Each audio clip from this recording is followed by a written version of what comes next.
திருச்சிற்றம்பலம். வணக்கம் நண்பர்களே. இந்த கேட்டதில் பிடித்தது அப்படின்னு உங்கள்கிட்ட ஒரு 2 விஷயங்களை பகிர்ந்துக்கணும்னு நினைக்கிறேன்.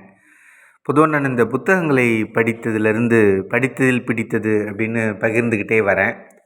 அதே போல் கேட்டது அதையும் பகிர்ந்து கொண்டே வரேன். அந்த அடிப்படையில் நான் இப்போ சமீபத்தில் கேட்ட 2 விஷயங்கள் எனக்கு அதை உங்களோட பகிர்ந்துக்கணும் அப்படின்னு ஒரு தோணுச்சு.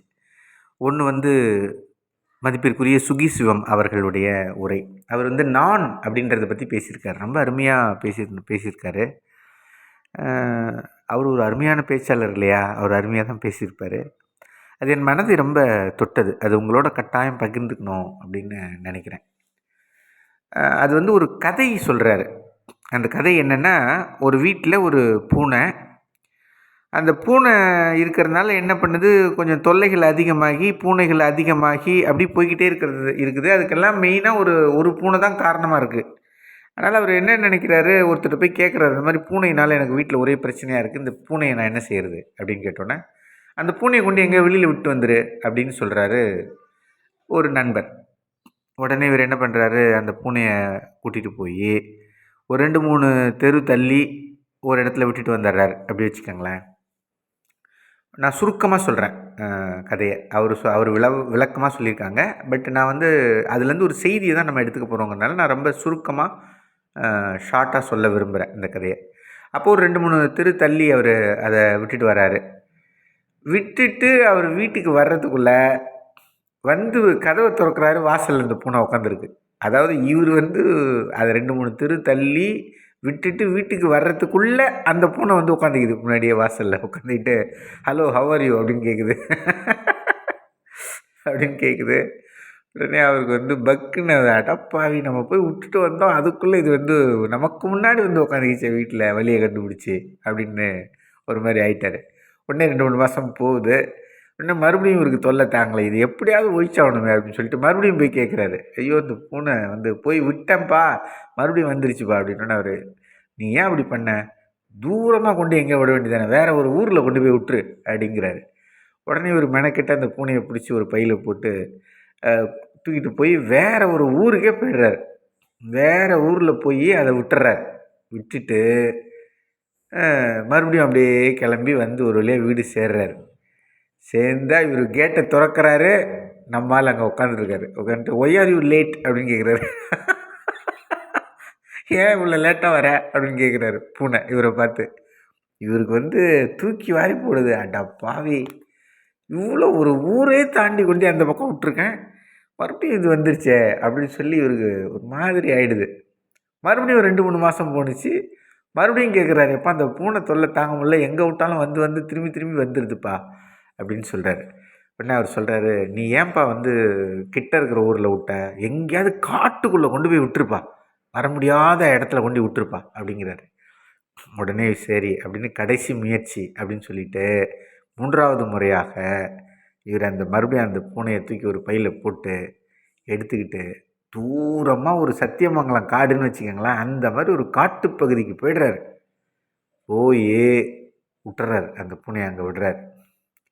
விட்டுட்டு இப்போ தான் பிரச்சனை இவருக்கு ஸ்டார்ட் ஆகுது. இவர் திரும்பி பார்க்குறாரு. பார்த்தோன்னே இவருக்கு வழி மறந்து போயிடுது. இப்போ நம்ம எப்படி வீட்டுக்கு போகிறது, ஐயோ வழியே மறந்து போச்சு, எங்கேயோ காட்டுக்குள்ளே இருக்கோமே, அங்கே எங்கேன்னு சொல்லி இந்த பூனையை தொலைக்கலான்னு பார்த்தா இப்போ நம்ம தொலைஞ்சி போயிடுவோம் போல் இருக்கு, நம்ம இங்கே காட்டுக்குள்ளே வந்துட்டோமே, வழியே தெரியலையேன்னு முழி பிதுங்கி நிற்கிறாரு. முழி பிதுங்கி நின்று இப்படி திரும்பி பார்க்குறாரு. நம்மால் பூனை வந்து இவரை பார்த்து ஒரு ஸ்மைல் பண்ணுறாரு. பண்ணிவிட்டு என்ன ப்ராப்ளமா, எனிதிங் ப்ராப்ளம் அப்படின்னு கேட்குறாரு. அவர் சொல்கிறாரு, ஒன்றும் இல்லை, எனக்கு வீட்டுக்கு போக வழி தெரியல. என்னென்ன, டோன்ட் வரி, நான் காமிக்கிறேன், ஃபாலோ மீ அப்படிங்கிறாரு. அப்படின்னு பூனையார் சொல்கிறாரு. அவ்வளோதான். இப்படி அந்த கதை முடிகிறது.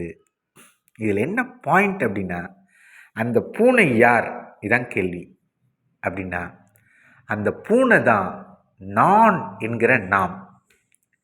இந்த நான் என்பது இருக்கிறதே, அது ஓரளவுக்கு தேவை நமக்கு.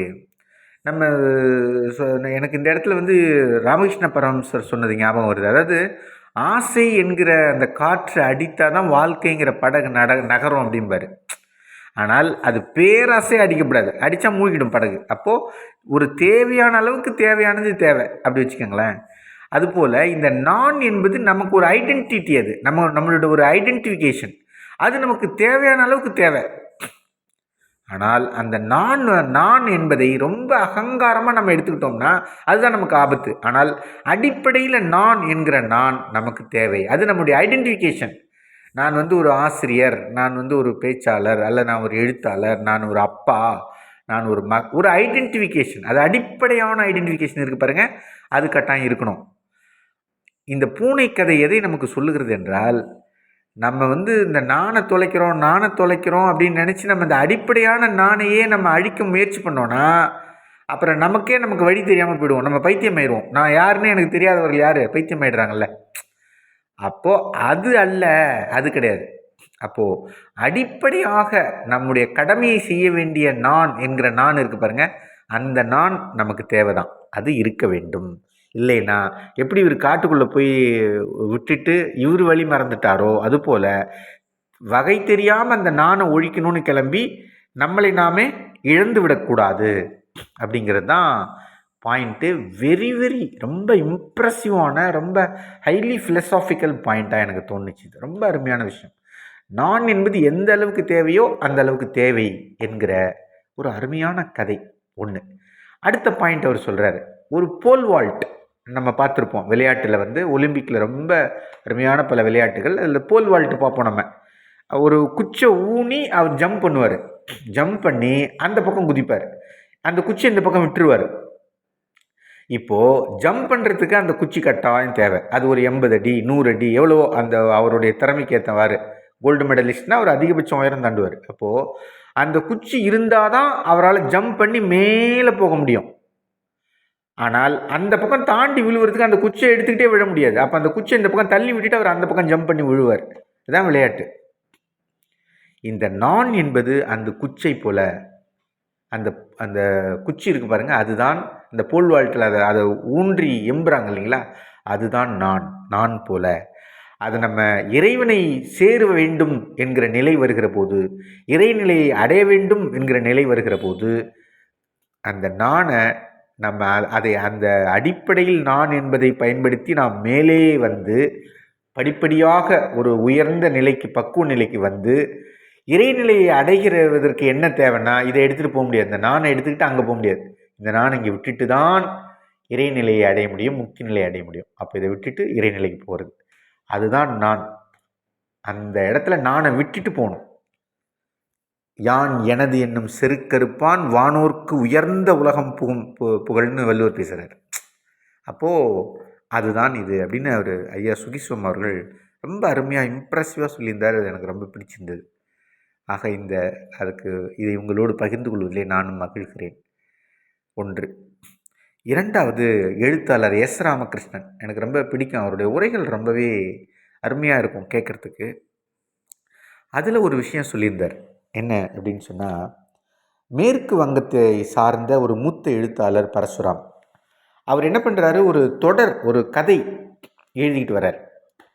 அந்த தொடர் வந்து எல்லாரும் வாசகர்கள் ரொம்ப விரும்பி படிக்கிறாங்க. இப்போது நான் கதை எழுதியிருக்கேன், நாடகம் எழுதியிருக்கேன், நிறைய நம்முடைய நண்பர்கள் நிறைய பேர் கதை எழுதுகிறாங்க. கதை என்பது வெறும் கதை அல்ல அப்படிங்கிறது தான் இதில் விஷயம்னு வச்சுக்கோங்களேன்.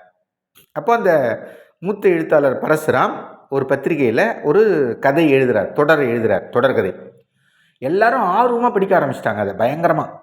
அது கிட்டத்தட்ட ஒரு நெருக்கத்துக்கு வந்துருச்சு, கதை முடிய போகுது. இப்போ அவர் எங்கே போனாலும் எல்லாரும் அவரை பார்த்து கேட்குற ஒரே கேள்வி, அந்த அபர்ணா என்ன ஆவாள்?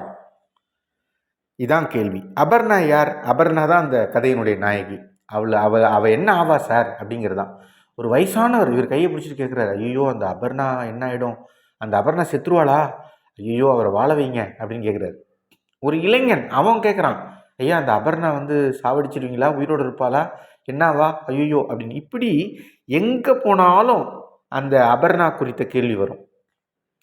இவருடைய எழுத்து அவ்வளோ பிரபலம், அதனால் நிறைய பேர் வாசித்து அப்படி கேட்க ஆரம்பிச்சிட்டாங்க. வீட்டுக்கு வந்து அவங்க மனைவியே என்ன சொல்ல ஆரம்பிச்சிட்டாங்க, ஏங்க அதான் எல்லாம் அந்த அபர்ணாவை வந்து கொண்டாதீங்கன்னே சொல்கிற அளவுக்கு சொல்கிறாங்கல்ல, அவளை சாவடிச்சிடாதீங்களேன், நல்ல விதமாக தான், நல்ல கிளைமேக்ஸ் தான் முடிங்களேன், ஏன்னா 2 கிளைமேக்ஸ் தானே. ஒண்ணு துன்பம், இன்னொன்னு இன்பம். இதான் 2 கிளைமேக்ஸ் தானே இருக்கு, எந்த கதையிலயுமே. அப்ப இவரு இவரு எழுத்தாளனுக்கே ஒரு ஒரு விஷயத்துல இவரு என்ன சொல்றாருன்னா, என்ன நினைக்கிறாருன்னா, இந்த துன்பவியல் கதைகள் இருக்கு பாருங்க, அதுதான் எல்லார் மனசுலயும் தங்குது. ஒருத்தனுக்கு துன்பம் ஏற்பட்டு அந்த கிளைமேக்ஸ் முடிஞ்சதுன்னா, அது எல்லார் மனசுலயும் அப்படியே நின்னுடும். இன்பமா இருந்ததுன்னா, அது சீக்கிரமா மறந்துடுறாங்க. அப்போ நாம வந்து இது துன்பமா முடிச்சாதான் எல்லாரும் மனசுல பதியும் அப்படின்னு நினைச்சுக்கிறாரு இவரே. இன்னொன்னு, ஒரு எழுத்தாளன் தனக்கு சுதந்திரம் உள்ளவன், அவன் வந்து உணர்ச்சி வசப்பட்டவனும் கூட. அவனுக்கு என்ன தோணுதோ அதை தான் செய்வான். வேற யார் எது சொன்னாலும் கேட்க மாட்டான். அது மாதிரி ஒரு விஷயம் இயல்புன்னு வச்சுக்கோங்களேன். அப்போ இந்த எழுத்தாளர் வந்து ஒரு மனநிலையில் உட்கார்றாரு. ஆனால் அவர் என்ன எழுதி முடிக்கிறார்னா, அவருக்கு என்னவோ தெரியல. ஒரு கதை வந்து 2 விதமான முடிவுகளை கொண்டிருக்கும். ஒன்று, அந்த கதையின் போக்கிலேயே போகிற போது அது ஒரு முடிவை தேடும் அந்த கதையே ஒன்று. இன்னொன்று, அந்த எழுத்தாளன் தான் மனதில் இருப்பதை அந்த கதையில ஏற்றி முடிக்கணும்னு நினைப்பான். அது ஒன்று. 2 இருக்கு. இது 2ம் இருக்குன்னு வச்சுக்கோங்களேன். இப்போ இவர் வந்து உட்கார்றாரு. இவருக்கு திடீர்னு என்ன தோணுச்சோ தெரியல, அந்த அபர்ணா வந்து நல்லபடியாக வாழ்கிறாள் அப்படின்னு ஒரு மாற்றத்தோடு எழுதி அதை நல்ல மகிழ்ச்சிகரமான இன்பவியலாக அதை முடிக்கிறார். அந்த கிளைமேக்ஸை முடித்து பத்திரிக்கை வெளியிட்டுறாரு. ஆனால் உட்கார நினச்சது துன்பமான ஒரு முடிவை கொடுத்துடலாம் அப்படின்னு தான் உட்கார்ந்தாரு. ஆனால் அவருக்கு என்ன தோணுதோ தெரியல, அவர் இன்பமாக சரி அந்த அபர்ணா வாழ்ந்துட்டு போட்டுமே நினச்சார் போல. உடனே அவள் நல்ல விதமாக ஒரு மறு வாழ்க்கை கிடைத்தது, அவள் வாழ்ந்தாள், நல்லபடியாக மீண்டு எழுந்தாள் அப்படின்னு அந்த கதையை கிளைமேக்ஸை முடிச்சிடுறாரு. முடிச்சுட்டு வெளியிட்டுறாரு. ஒரே மக்கள், ஒரே சந்தோஷம். சில பேர் வந்து ஐயோ என்ன சார் நீங்கள் துன்பவியெல்லாம் போட்டிருக்கலாமே அப்படின்னு சில பேர். ஆனால் இவருடைய ரசிகர்கள் எல்லாம் பயங்கரமாக, வாசகர்கள் எல்லாம் பயங்கரமாக கொண்டாடுறாங்க. ஐயோ அருமை அருமை அருமைன்னு ரொம்ப ஒரு நம்பிக்கை கொடுக்குற மாதிரி இருக்குது அவருடைய கதை அப்படின்னு எல்லாரும் கொண்டாடுறாங்க. ஒரு நாள் வந்து ஒருத்தர் இவர் வீட்டுக்கு வராரு. வந்து சார் வணக்கம், என்னோடய ஃபேமிலி உங்களை பார்க்கணுன்னு ஆசைப்பட்டாங்க, அதனால் வந்திருக்கேன். மகிழ்ச்சி வாங்க அப்படின்னோடனே ஒவ்வொருவராக அறிமுகப்படுத்துகிறார். அதில் கடைசியாக ஒரு இளம் பெண் இறங்கி வருகிறாள். இறங்கி வரும்போது சொல்கிறாரு, இவள் வந்து வெறும் என்னுடைய மகள் மட்டுமல்ல, உங்கள் கதாபாத்திரமும் கூட அப்படிங்கிறார். அப்படின்ட்டு அவர் ஆச்சரியமாக பார்க்குற போது, உன் பேர் என்னம்மா அப்படின்னு கேட்குறாரு எழுத்தாளர். அந்த பொண்ணு சொல்கிறாங்க, என் பேர் அபர்ணா அப்படின்னு சொல்கிறாங்க. இவருக்கு ஒரு மாதிரி ஷாக் ஆகிடுது. என்னடா நம்ம கதாபாத்திரத்தில் வர கதையே இந்த பெண்ணு பேர் சொல்லுதே அப்படின்னோடனே அந்த பெண் சொல்கிறா, நான் இன்றைக்கி உங்களால் தான் உயிரோடு இருக்கிறேன் என்று சொல்கிறார். இவர் வந்து அப்படியே ஸ்தம்பிச்சிடுறார். என்னம்மா சொல்கிறார் அப்படின்னு. ஆமாம் சார், நீங்கள் உங்களுடைய கதையில் வர்ற அபர்ணாக்கு என்னெல்லாம் வாழ்க்கையில் கொடுமைகள் நடந்ததோ அத்தனை கொடுமைகளும் என் வாழ்க்கையிலும் நடந்தது. நான் கடைசியாக மருத்துவமனையில் இருந்தேன், ரொம்ப முடியாமல் இருந்தேன், நம்பிக்கையே போயிடுச்சு எனக்கு. ஆனால் உங்கள் நான் தொடர்ந்து உங்களை வாசிச்சுட்டு வந்தேன், உங்கள் எழுத்து எனக்கு பிடிக்கும். அப்போ உங்கள் கிளைமேக்ஸில் அபர்ணா மீண்டும் இவ்வளவு துன்பங்களையும் கடந்து அவள் மீண்டு எழுந்தால், அவள் உயிர் வாழ்ந்தால்னு நீங்கள் எழுதியிருந்தீங்க பாருங்கள். அதை படித்தோன்னு தான் எனக்கு நம்பிக்கையே வந்தது. இல்லாட்டினா நான் இறந்து போயிருப்பேன், மன உளைச்சலில் நான் இறந்து போயிருப்பேன். உங்கள் வார்த்தை எனக்கு நம்பிக்கை அளித்தது, அதனால்தான் இன்று நான் உங்கள் முன்னால் உயிரோடு இருக்கிறேன்னு அந்த பெண்ணு சொல்லுகிற போது இவர் அப்படியே உடஞ்சி போய்டுறார். நண்பர்களே, ஒரு கதை வெறும் கதை அல்ல, அது எத்தனை பேருடைய வாழ்க்கையோடு சம்பந்தப்பட்டிருக்கிறது. அந்த எழுத்தாளனுடைய பேனா எவ்வளவு உயிர் மிக்கது, அந்த வார்த்தைகள் எவ்வளவு உயிரானது அப்படின்னு உணர்ந்து ஒவ்வொருவரும் கதை எழுத தொடங்கினால் அது எவ்வளவு மாற்றங்களை கொடுக்கும் அப்படின்னு நம்மளால் உணர்ந்து கொள்ள முடிந்தது. இதை கேட்டோன்னே எனக்கு ரொம்ப நெகிழ்ச்சியாக இருந்தது. இப்போ சொல்லுகிற போதும் எனக்கு ரொம்ப நெகிழ்ச்சியாக தான் இருக்குது. அதனால் ஒரு கதை வெறும் கதையல்ல என்கிற எஸ். ராமகிருஷ்ணன் அவருடைய உரை என்னை ரொம்ப நெகிழ வைத்தது, யோசிக்க வைத்தது. அதை உங்களோடு பகிர்ந்து கொள்வதிலே நான் மகிழ்கிறேன். நன்றி, வணக்கம் நண்பர்களே. மீண்டும் அடுத்த பதிவில் சந்திப்போம்.